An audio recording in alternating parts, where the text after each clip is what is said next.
Yo, when was the last time you did a double take when smelling yourself? Like a fragrance that becomes so addictive because it's juicy, maybe it's a little bit boozy, or it's just downright that sexy that you're like, damn, forget the compliments from others, you feeling yourself. Oh my God! The 5 fragrances that I've selected in this list, one of them is a new acquisition that caught me love at first sniff, and they all have 3 things in common: juicy, boozy, and addicted. Let's roll my music so I can put you onto these 5 gems that make me take a double take on myself.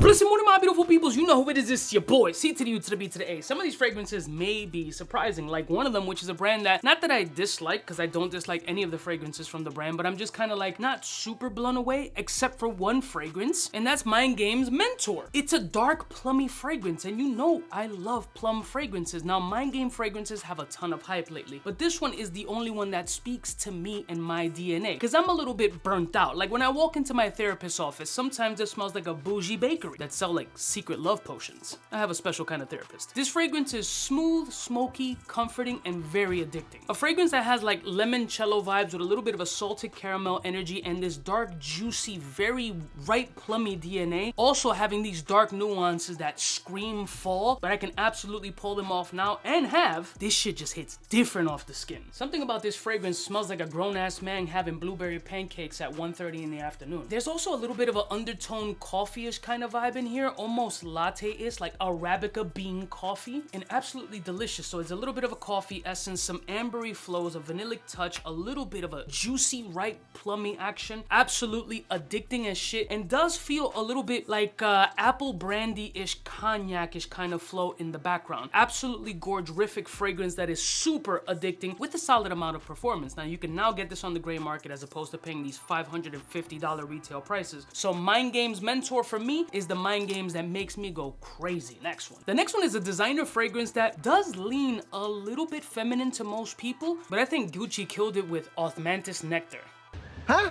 What? Osmanthus is like a hard-ass word for me to pronounce, especially my dyslexic ass. Now this fragrance is a balance between a tea-ish kind of vibe and a strong apricot flow, but it has a ton of florals in it. Now the florals are what really makes it feel a little bit feminine, but off of my skin, I'm getting a beautiful puree of like delicious peach energy. This is like Hugh Hefner wearing his silk robe to brunch. It almost smells like peach Snapple, not gonna lie. Peach Snapple with white florals is the DNA that I get off of this fragrance, and I absolutely love it. Like I could almost, fuck the peach Snapple, Arizona, 99 cents because they never switched up. It's like a bougie pimp tea party. Like, let's start sipping with the shit up and you get this little like apricot rim kind of tea-ish vibe. Weird, I know. It's juicy, sexy, sweet, and kind of sinister. I like it. So if you want to step a little bit outside of your comfort zone and have an addictive apricotish kind of DNA in the designer space that isn't cheap but really interesting, Gucci Osmanthus Nectar comes with a pair of silk drawers.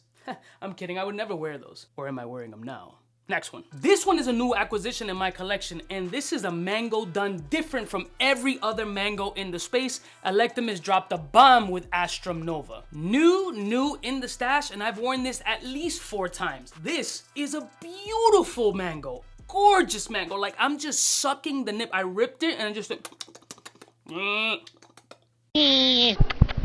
What's up, Doc? Tremendo mango, papa. It's like mango meets a little bit of a blackberry essence, then it has musky amber vibes, and a little bit of a, kind of like a earthy carrotish kind of DNA. Based on the bottle presentation, it looks like it's a cosmic fruity essence. And if I was a stripper, that'd be my name.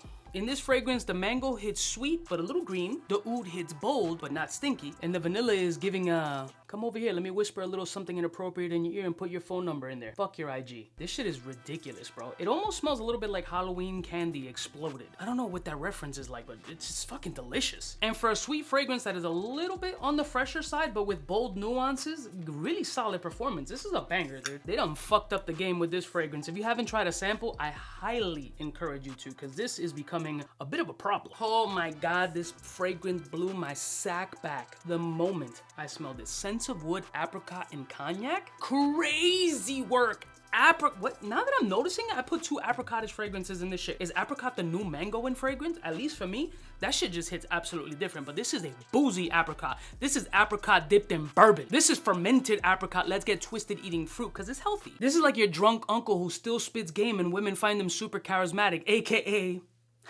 fuck no! Imagine chasing peach cobbler pie with a shot of bourbon. That's what this fragrance is. Super resonance, amazing boozy energy. The apricot here is super juicy and delicious. There's a toasted sesame energy in the background of this fragrance with incredible performance, sex appeal, and wildly addictive. This is absolutely one of the top 2 bangers in the lineup of scents of wood because I put plum and cognac vintage kind of neck and neck depending on the circumstance. But this shit, absolutely a must smell. Crazy performance, amazing booze, and bro, apricot is gonna be popping off in fall, trust me. And finally, this juicy summertime bomb, Feel and Chill by Juicebox. A watermelon punchy fragrance, or as Dolph calls it, summer ham.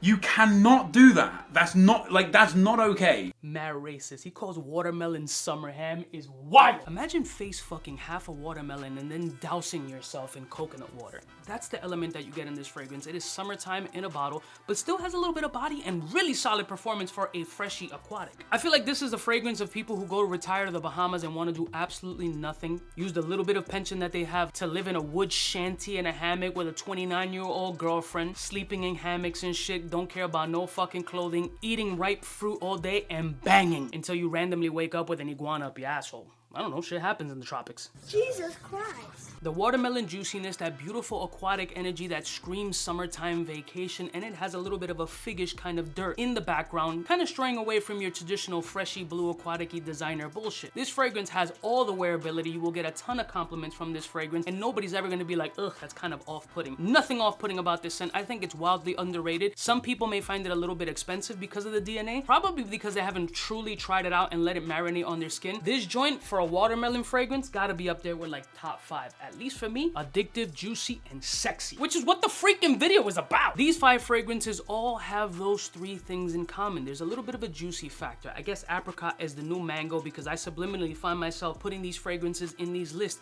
and they have little nuances that really speak to me and my taste. I'm transitioning into fall fragrances mentally already, and I know that these fragrances, especially Juicebox, which is more of a freshy fragrance and leans towards summertime, still can be pulled into September and October very smoothly, innocently, and deliciously. These are 5 fragrances that I think are flying under the radar and that need a little bit more attention because people don't hype them or because people don't give a shit. These are my vibe. Maybe you should try them out and see if they're yours. If you made it this far into the video, please feel free to give the video a like, subscribe to the channel. Over 40% of y'all are watching but aren't subscribing. It's free 99. I ain't charging you, or Google isn't either. Unless you're paying like YouTube Premium, then I appreciate you. I love y'all mother suckers from the heart. I'll put links in the description of these fragrances. If you're interested, let me know what's an addictive, juicy, boozy fragrance that you like in the comments below. Smooches. For the fly gun holder, money folder, roller, start tag when it's time to call back. For the rough, rugged, and raw way, this nigga Jay, it's a game, but he don't play. Hey, for all the chicks that got dead in the penthouse suite on top of my mom's crib. It's nonsense, you